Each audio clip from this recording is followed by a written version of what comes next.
Jingle RMC Story, Daniel Riolo, Johnny Blanc, Fatima Idbounoua, et on s'interroge sur ce que veut Jean-Michel Blanquer, un devoir d'exemplarité, ce que dit le ministre de l'Éducation nationale aux enseignants. Qu'est-ce que l'exemplarité? Est-ce que ça veut dire sois prof et tais-toi?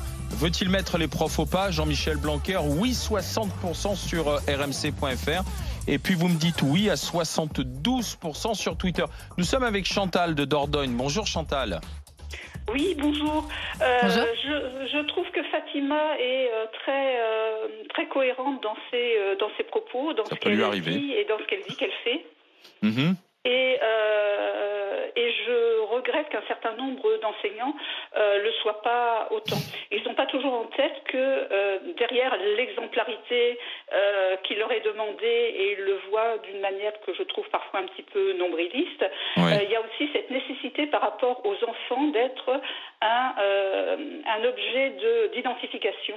Mm-hmm. Et les enfants cherchent des modèles, et quand les enseignants sont aussi bien par leur façon d'être que leur réaction en se laissant faire, comme ça a été parfois le cas en disant on peut rien par rapport à notre direction dans certains mouvements. Il y a un manque chez les enseignants, chez certains, d'exemplarité, de cohérence, et du coup ils sont plus un objet d'identification, et derrière leur rejet de l'exemplarité qui est on veut qu'on soit exemplaire, oui, il y a parfois nécessité, pas seulement dans les engagements, mais d'être cohérent et de montrer, d'expliquer aux enfants, aux jeunes, ce que l'on fait, pourquoi on le fait, etc. Oui, mais sauf qu'aujourd'hui, ce que dit Jean-Michel Blanquer, c'est que des enseignants font de leur classe ou de leur rendez-vous ou des réseaux sociaux aussi, entre autres, une plateforme revendicative qui va bien au-delà de ce qu'ils doivent faire au quotidien en tant qu'enseignants aujourd'hui, Chantal. Et que finalement, le combat politique ou le combat sociétal prend le pas sur le métier et la conviction d'enseignant. La mission principale, Chantal. Tout à fait, c'est pour ça que je soutiendrai ce que veut faire M. Blanquer. Oui, parce que je pense qu'à un moment donné, il faut arrêter. Il y a une déviance complète et ce qui sert encore plus à perturber. Mais de quoi ont peur les profs au fond? J'arrive pas à comprendre. J'arrive pas à comprendre ce qui leur fait peur Chantal. dans ce projet-là. Et l'idée que c'est la prof là juste avant Chantal, Madame Popinot. Madame Popinot. Oui, la morale, mais est-ce quelqu'un a explicité réellement la peur? Blanquer veut les obliger à faire quoi? Mais avec cette histoire fait de la politique, c'est du syndicalisme pur et dur, et c'est tout. C'est pas, on parle pas de projet ni quoi que ce soit. C'est juste.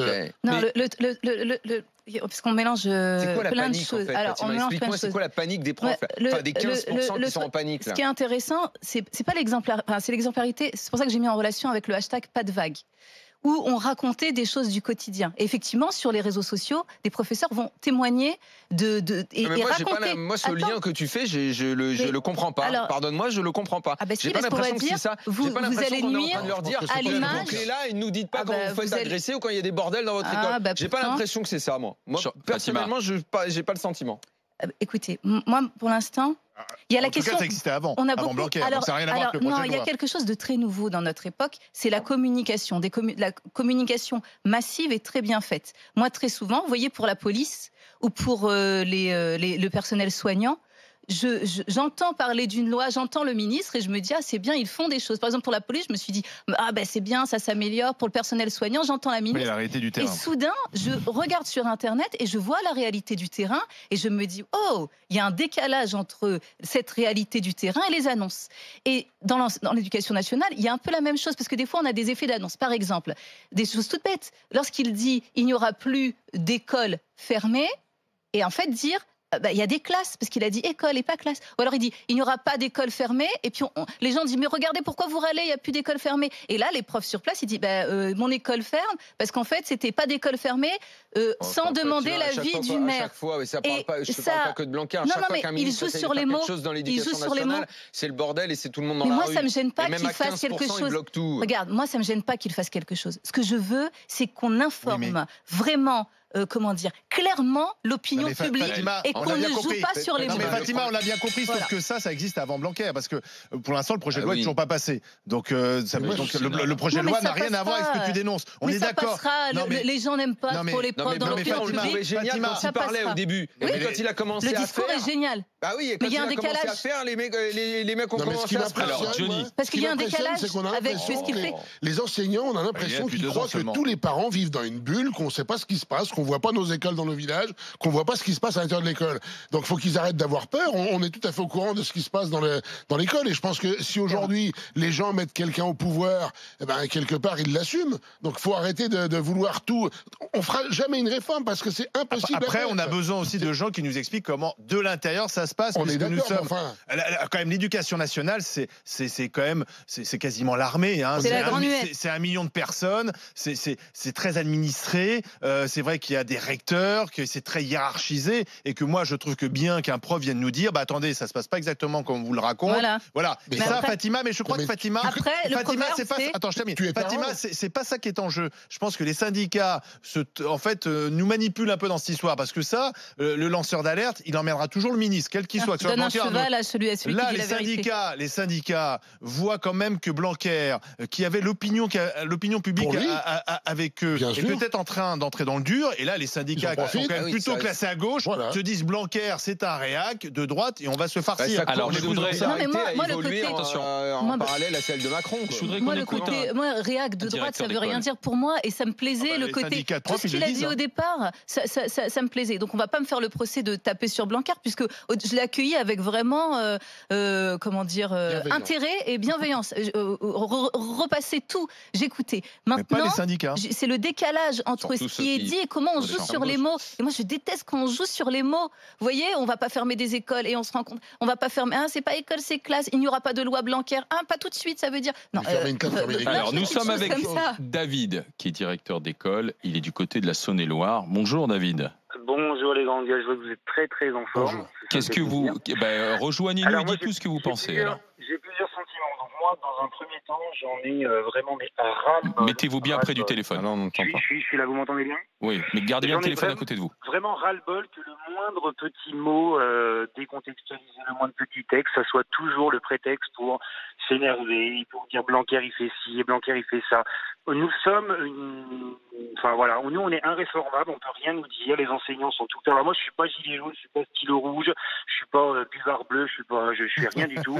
On passe beaucoup d'énergie, nous les enseignants, on se plaint sans arrêt, alors pas grand chose j'imagine, voilà. Et je voulais revenir sur ce mot exemplarité. Là c'était un peu confus au téléphone, mais je pense que c'est Daniel qui parlait de sanctions et que nous de toute façon on peut avoir 14 blâmes, 12 avertissements et ainsi de suite. J'ai rencontré, donc moi ça fait 15 ans que je suis enseignant, j'ai rencontré dans ma carrière au moins 3 voire plus enseignants qui peuvent traiter donc moi je suis en école primaire, donc j'ai des petits qui peuvent traiter les enfants de CP de sales cons, mais t'es qu'un con, tu sers à rien, les traîner par la capuche.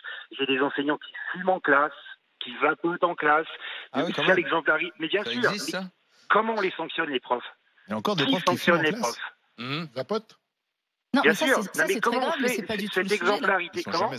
Ça, c'est pas le sujet. L'exemplarité devant les élèves et ne pas fumer, ça, c'est des fautes professionnelles graves. Fumer en classe, tirer par les capuches, insulter, humilier, c'est très grave, là. D'accord, mais c'est ce que nous dit. C'est gravissime, et là, ça mérite des sanctions très graves aussi. Mais c'est pour ça, mais c'est tout le problème, c'est qu'on se choque de ce mot exemplarité, on veut faire taire les profs, sois prof et tais-toi. Mais au bout d'un moment, les profs, ils ont quand même un devoir sérieux d'exemplarité. Nous, on est là pour montrer l'exemple, pour contribuer à l'éducation, compléter l'éducation des enfants. Vous parlez devant la classe. Vous parlez devant la classe. Parce que là, on ne parle pas de devant la classe. Là, c'est par rapport, même médiatiquement, par rapport à la parole publique. Quand bien même, mais nous, on a quand même un devoir d'exemplarité. Je veux dire, même en dehors de la classe. Moi, j'ai été sanctionné il y a encore pas très longtemps parce qu'un mot avait été pris au vol par les parents, qui sorti de son contexte. Et j'ai été convoqué par les grandes instances et ainsi de suite. Mais et quand bien même, quelles sanctions prenons-nous devant des enseignants qui n'ont pas le bon exemple, qui ne font pas preuve d'une bonne exemplarité ? Moi, c'est ça qui me saule, en fait. Vous voyez ce que je veux dire ? On est là pour se plaindre. Moi, ce qui me saoule, c'est que le mot exemplarité soit mal pris. Normalement, c'est un mot qu'on va ranger dans la catégorie beau. Parce que c'est non. Dans ce qu'il dit. Non, c'est suspect, c'est pas bien. Être exemplaire, c'est pas bien. C'est pas bien. Mais c'est fait exprès. Là, je comprends pas. Oui, mais vous vous rendez compte qu'on est on est dans une époque de faux monnayeurs. Faux monnayeurs des mots. Les mots n'ont plus vraiment le sens. Les mots n'ont plus vraiment. Donc il faut voir toujours ce qu'il y a derrière le mot. Et c'est ça qui rend notre époque très très compliquée. Parce que moi je pense que c'est que je te mets au pas. Non, pas du tout. C'est ce qui est sous-entendu. Non, justement. L'exemplarité, c'est sans doute le plus beau terme qu'il soit. Et moi qui me prennent comme exemple, c'est plutôt le plus beau cadeau qui soit. Mais lorsque c'est utilisé là, ça peut être. C'est utilisé pour en faire autre chose. C'est suspect. Ces gens en veulent peut-être ou pas. C'est utilisé pour dire attention, vous portez atteinte à la réputation du service public si vous critiquez. Et là, c'est dangereux. Parce que pour moi, critiquer, ce n'est pas cracher sur. Et je suis cohérente au point de quitter l'éducation nationale parce que moi aussi, ça m'embêtait de critiquer à ce point. Vraiment, ma reconversion professionnelle. Toi, t'es cohérent. Voilà, je suis cohérente dans mon truc. Mais il y en a qui passent leur vie à l'éducation nationale à critiquer. Non. Moi, je me dis, ils sont très malheureux parce que. Non, mais c'est pour les enfants. Parce que quand t'as. Non, parce que. Écoute, il y en a plein où c'est pour les élèves. Parce que tu peux pas mentir. Quand je vois que ce sont toujours les mêmes qui sont à la tête de ces syndicats et ça fait 30 ans qu'ils se plaignent, je me dis, mais dans ce cas, ils devraient changer de métier, ils devraient faire autre chose. Merci d'être aussi malheureux. Merci David de cet exemple justement de ce que vous nous avez raconté, David, en tant que directeur d'école. Dans un instant, exemplarité ou contrainte, le casque obligatoire pour la trottinette. Non, mais des députés s'en occupent. Mais oui, monsieur. 3216rmc.fr, les GG veulent savoir si c'est leur rôle et si c'est utile. RMC, 9h midi, les grandes gueules.